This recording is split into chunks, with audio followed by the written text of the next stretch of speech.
فإن عجز عن قراءة التشهد وجب عليه القعود بقدره.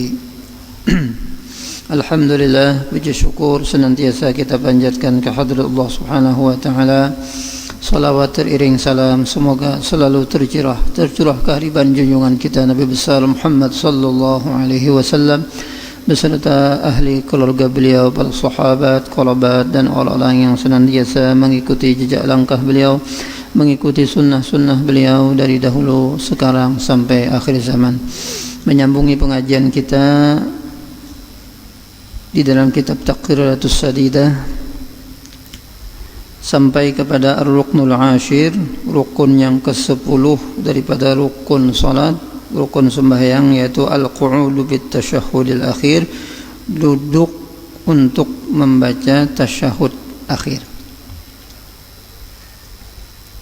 Di antara rukun-rukun salat adalah duduk untuk membaca tasyahud yang akhir. Maka tidak boleh membaca tasyahud itu dalam keadaan tidak duduk. Ini bagi orang yang bisa duduk dalam keadaan duduk. Dan jika seseorang tidak mampu untuk membaca tasyahud, katakanlah kada hafal tasyahud, maka dia boleh duduk dengan kadar waktu orang membaca tasyahud itu. Jadi berdiam lah, sekadar duduk, sekadar orang membaca tasyahud. Kemudian rukun yang ke-11 membaca salawat kepada Nabi sallallahu alaihi wasallam pada tasyahud akhir. Nah, rukun yang ke-11 dari rukun-rukun salat adalah membaca salawat kepada baginda Rasulullah sallallahu alaihi wasallam pada tasyahud yang akhir. Sama seperti syarat-syarat membaca tasyahud, dan yang paling sedikitnya membaca salawat itu adalah Allahumma salli ala Muhammad. Itu paling sedikit. Adapun yang paling sempurna salawat itu adalah sebagaimana salawat Ibrahimiyah. Ini yang paling sempurna yang biasa kita baca di dalam tasyahud. Allahumma salli ala sayyidina Muhammadin abdika wa rasulika an-nabiyil ummi wa ala alihi wa azwajihi wa dhurriyyatihi kama sallaita ala sayyidina Ibrahim wa ala ali sayyidina Ibrahim wa barik ala sayyidina Muhammad abdika wa rasulika an-nabiyil ummi wa ala alihi wa azwajihi wa dhurriyyatihi kama barakta ala sayyidina Ibrahim wa ala ali sayyidina Ibrahim fil alamin innaka Hamidum Majid. Itu yang paling akmal, yang paling sempurna salawat. Kemudian rukun yang ke-12 mengucap salam. Nah, ini yang terakhir, rukun yang ke-12, yang 13 adalah 11, 12 mengucapkan salam. Nah, salam dalam salat diucapkan 2 kali. Tetapi yang menjadi rukunnya adalah salam yang pertama. Nah, jadi rukunnya itu salam yang pertama aja, walaupun salam itu dua kali. Jadi yang wajib, yang menjadi rukun di dalam salat itu adalah salam yang pertama. Salam yang kedua adalah sunnat.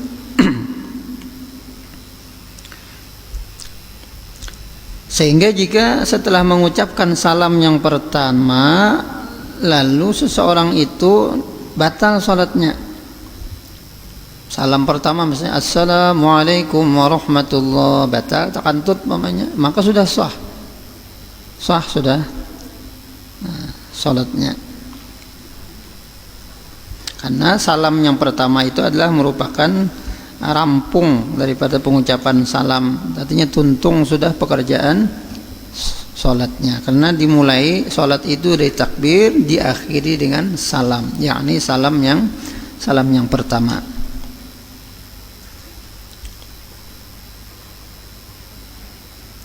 Bahkan jika setelah batal salatnya tersebut lalu dia tetap meneruskan salam yang kedua, maka hukumnya haram.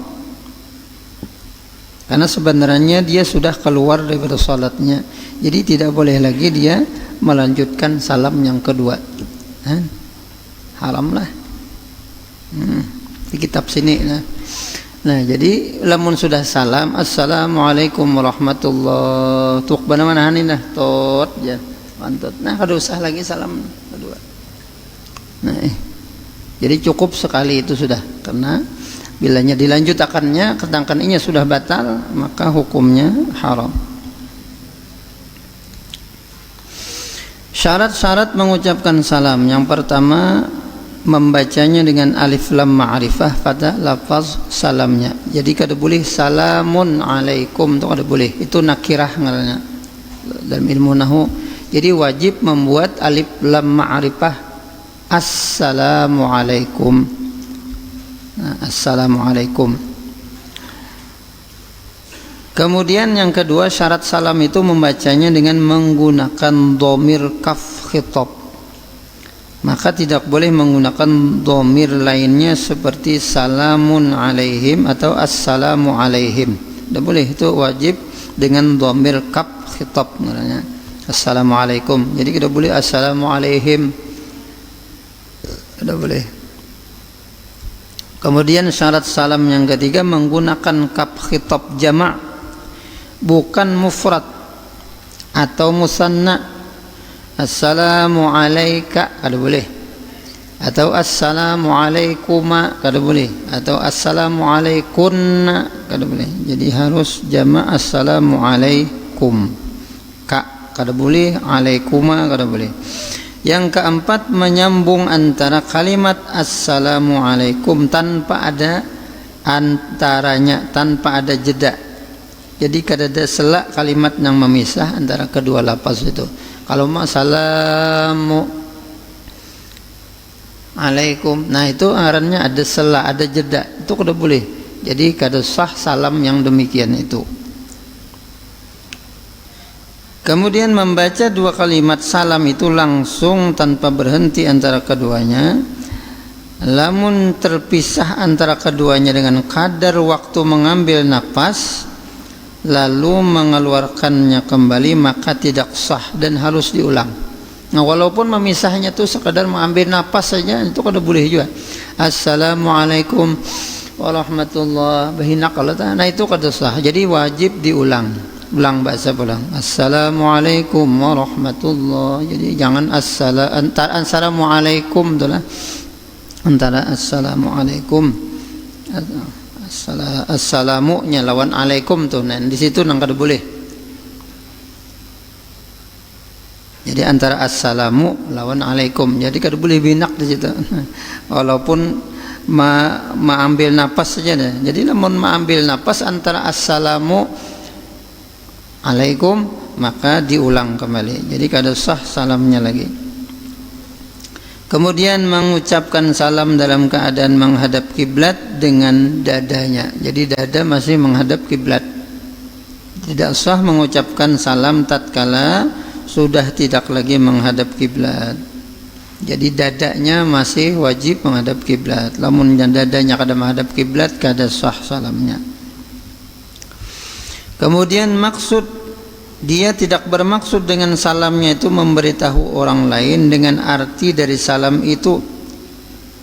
Akan tetapi maksud daripada salamnya itu berdoa agar arti dalam salam itu tercurahkan untuk orang yang diajak bicara. Nah, yang mana artinya adalah keselamatan dan kesejahteraan, dan bermaksud melakukan rukun salat, yakni salam.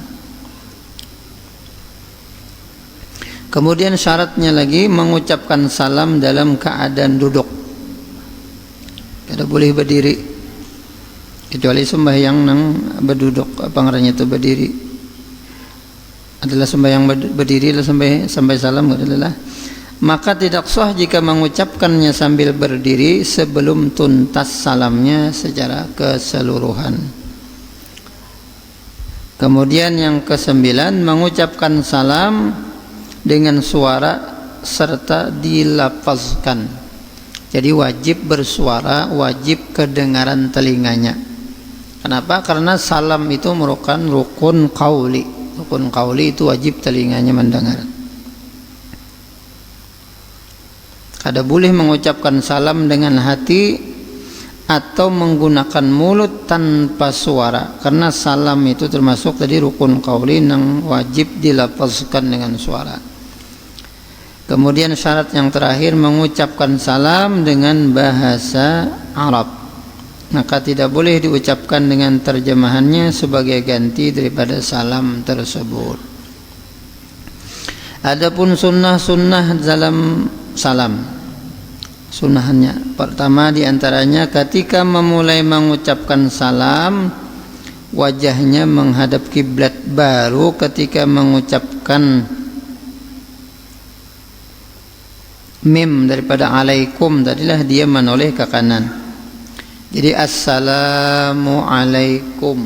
Nah, kum hanya menoleh. Jadi kalau assalamu itu masih lurus, masih menghadap kiblat, itu sunat.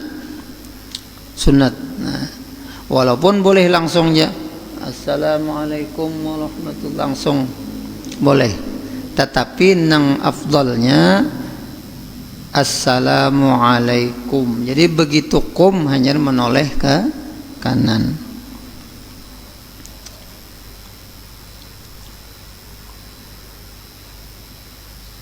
Begitu pula ketika mengucapkan salam nang kedua. Nah, jadi salam nang pertama wajib, jadi sunat lafaz kum hanya kita menoleh assalamualaikum itu. Nah, begitu juga ketika salam nang kedua assalamualaikum warahmatullahi.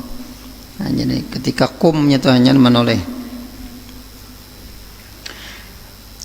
Yang kedua, menoleh ke arah kanan dan kiri ketika mengucapkan salam pertama dan kedua, sekiranya orang yang melihat ke semua pipinya, yang kanan pada salam yang pertama dan pipinya yang kiri ketika salam yang kedua. Jadi menolehnya itu sunat ya, menolehnya walaupun inya kada menoleh, nah itu sah aja. Yang penting tadi lafaznya assalamualaikum warahmatullah. Nah itu walaupun kada menoleh, karena menoleh itu sunat. Jadi kedua-duanya menoleh ke kanan dan ke kiri itu hukumnya sunat. Kemudian melaksanakan salam yang kedua dengan syarat dia belum batal salatnya. Nah kalau sudah batal tadi haram, jangan membaca salam yang kedua lagi, karena assalamualaikum but cetakan tut. Nah sudah sekali itu aja, jangan lagi salam yang kedua. Karena kalau sudah batal haram hukumnya melaksanakan salam yang kedua. Nah,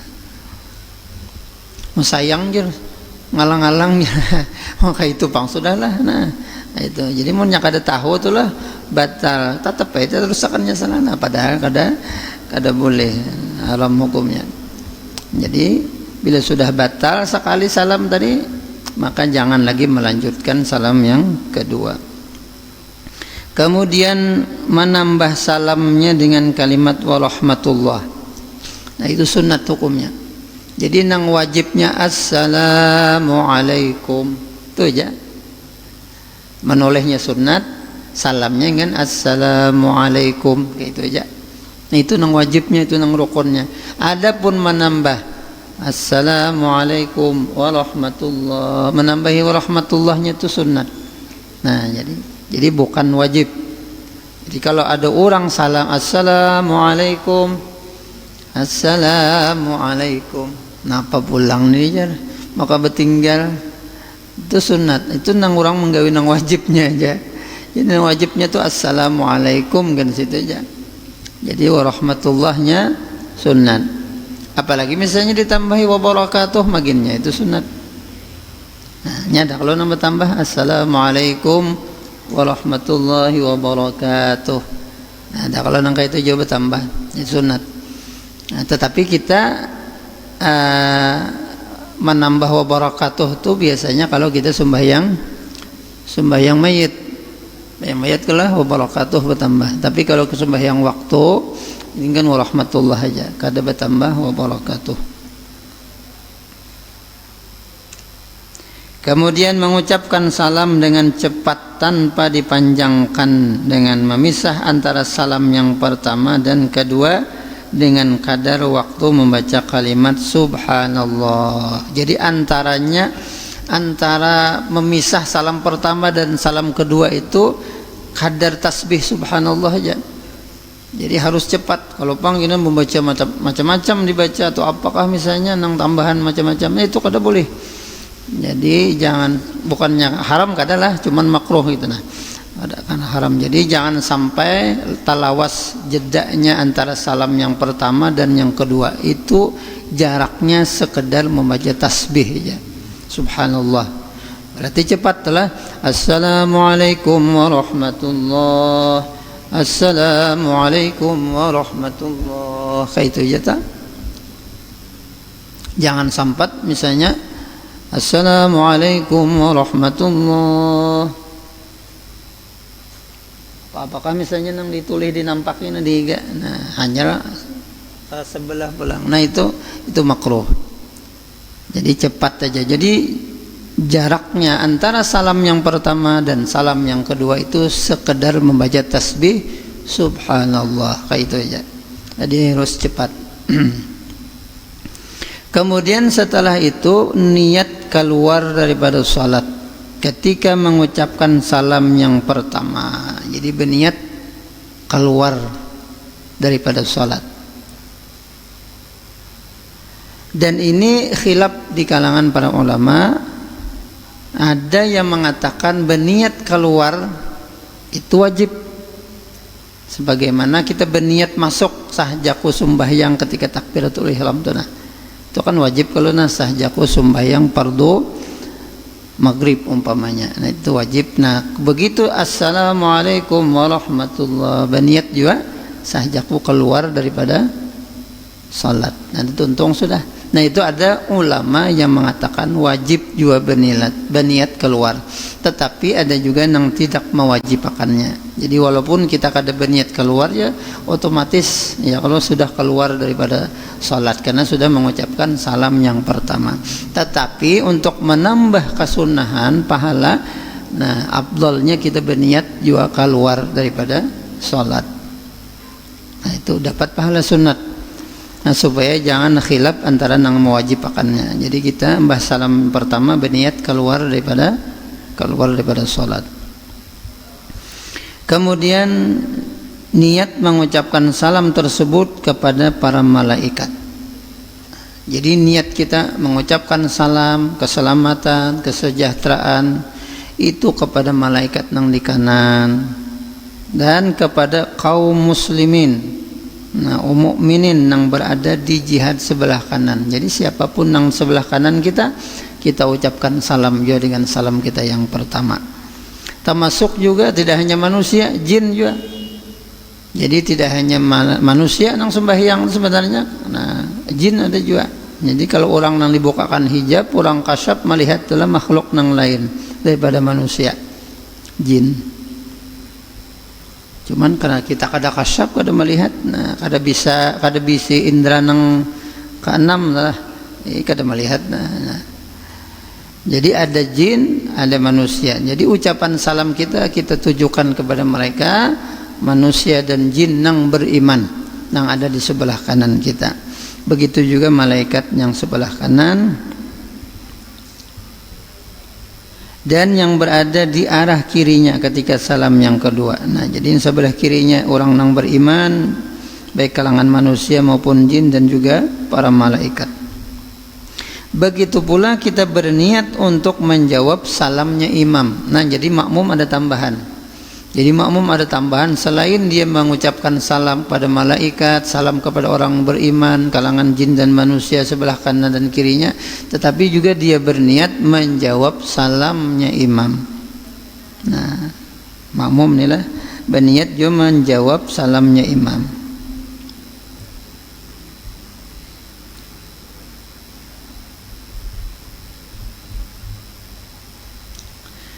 Jadi tergantung di mana keberadaan imamnya. Nah, jika berada di arah kanannya berarti berniat menjawab imamnya tadi ketika salam pertama. Nah, lamun kita misalnya sebelah kanan imam, nah, berarti kita berniat menjawab imam. ketika kita nang salam pertama.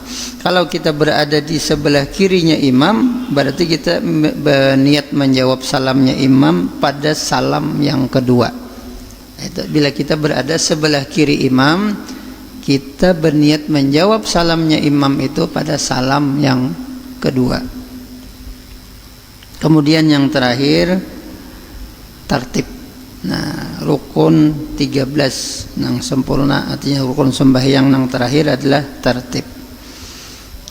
Yang dimaksud dengan tartib di sini ialah yang menjadi rukun salat. Karena tertib dalam melaksanakan rukun-rukun yang tidak diperintahkan untuk melaksanakan secara bersamaan di dalam melaksanakannya, seperti antara niat dan takbiratul ihram. Rukun berdiri, maka di dalam rukun semacam ini kada wajib tertib, karena itu dilaksanakan bersamaan, beimbai. Jadi kada perlu bertertib itu. Nah, jadi dalam hal 3 rukun ini, ketiga-tiganya itu dilakukan secara bersamaan. Itu kada termasuk tertib di dalamnya, beimbai. Dan jika seseorang tidak melaksanakan tertib dalam salatnya, misalnya sujud sebelum ruku atau ruku sebelum membaca Fatihah, maka hukumnya adalah diperinci sebagai berikut. Jadi perinciannya ada, jika dia melakukannya sengaja maka hukumnya batal, karena berarti dia main-main dengan hal itu, bersengaja kada tertib. Baluman baca Fatihah sudah ruku umpamanya, nah itu main-main karena bersengaja. Amunnya kada sengaja, lupa, misalnya kada ingat, hukumnya amunnya sembahyangnya sorangan, dia sholat sendiri, ataupun dia menjadi imam yang kada ingat adalah, maka jika diingat dia meninggalkan satu rukun tertentu sebelum dia sampai ke tempat rukun itu lagi, misalnya sujud, dia ingat bahwasanya dia belum ruku, langsung sujud aja, ruku kada ingat, Allahu Akbar, atau baca Fatihah, maka dia wajib kembali untuk melakukannya dan mengulang semua rukun yang seharusnya dilakukan setelahnya. Nah, lamunnya kada ingat, bahasa pulang maulang. Dan jika dia ingat bahwasanya dia telah meninggalkan suatu rukun tertentu setelah sampai ke tempat rukun yang ditinggalkannya, misalnya dia berdiri pada rakaat berikutnya, lalu dia ingat bahwa pada rakaat sebelumnya dia meninggalkan ruku, rakaat pertama tertinggal, pas rakaat kedua hanya ingat, tadi kada ingat aja ruku, langsung sujud aja. Atau umpamanya tidak membaca Fatihah, maka hukumnya adalah seakan rakaat sebelumnya itu tidak pernah dilakukannya, dan rakaat yang sekarang adalah menggantikan rakaat yang dilupakan rukunya. Nah, jadi rakaat yang pertama itu kada asik itu. Jadi rakaat yang kedua itu dihitung hanya rakaat pertama. Itu kalau kita kada ingat, baru keingatan pada rakaat berikutnya, satu rukun tertinggal, maka yang satu rakaat tadi kada dihitung. Jadi bahasanya di rakaat yang kedua itu dihitung satu rakaat, jadi rakaat pertama jadinya. Adapun jika seseorang makmum lupa meninggalkan suatu rukun tertentu, maka harus menambah satu rakaat setelah imamnya salam. Dan jika kembali untuk melakukan rukun yang dia tinggalkan tanpa mengikuti imamnya, maka batal sholatnya. Dan di dalam semua gambaran tersebut, sunnah baginya untuk sujud sahwi karenanya. Jadi kalau kada ingat tadi sujud sahwi, kecuali bagi makmum, maka tidak disunnahkan untuk sujud sahwi, karena kesemua kesalahan yang dilakukan makmum ditanggung imam.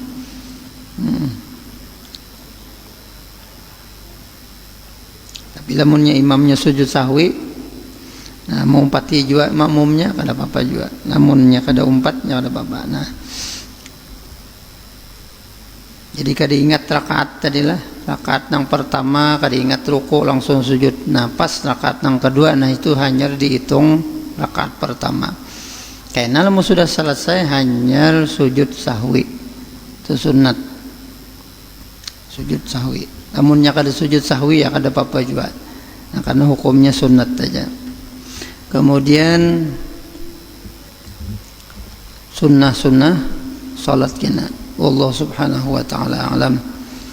Mudah-mudahan apa yang kita baca ada manfaatnya. Mudah-mudahan Allah subhanahu wa ta'ala senantiasa mengampuni segala dosa dan kesalahan kita zahir dan batin, menerima segala amal ibadah kita, menyelamatkan kita dunia dan akhirat, mematikan kita dalam keadaan husnul khatimah, mengumpulkan kita bersama baginda Rasulullah sallallahu alaihi wasallam di dalam syurganya. Amin. Allahumma amin ala tilka niyyah wa ala kulli niyyatin salihah. Wa ila hadratin nabi al-Fatihah. Billahi minasyaitonir rajim. Bismillahirrahmanirrahim. Alhamdulillah rabbil alamin arrahmanir rahim maliki yaumiddin iyyaka na'budu wa iyyaka nasta'in ihdinas siratal mustaqim siratal ladzina an'amta 'alaihim ghairil maghdubi 'alaihim waladdallin. Amin. أمن يا الله. بسم الله الرحمن الرحيم. الحمد لله رب العالمين. اللهم صل وسلم وبارك على سيدنا مولانا محمد وعلى آله وأصحابه أجمعين. اللهم اغفر لنا ما قدمنا وما أخرنا وما أسررنا وما أعلنا وما أنت أعلم به منا، أنت المقدم وأنت المؤخر، لا إله إلا أنت. اللهم مغفرتك أوسع من ذنوبنا ورحمتك أرجع عندنا من أعمالنا. اللهم انفعنا بما علمتنا. رب علمنا الذي ينفعنا وزدنا علما. الحمد لله على كل حال. أعوذ بالله من حال أهل النار. نسألك حبك وحب من يحبك وحب كل عمل يقربنا إلى حبك. اللهم استر عيوب معلمينا عنا ولا تذهب بركات علومهم عنا يا كريم. اللهم ارزقنا الإخلاص في طلب العلم وفي نشره وفي جميع الطاعات. سبحانك اللهم وبحمدك نشهد أن لا إله إلا أنت نستغفرك ونتوب إليك.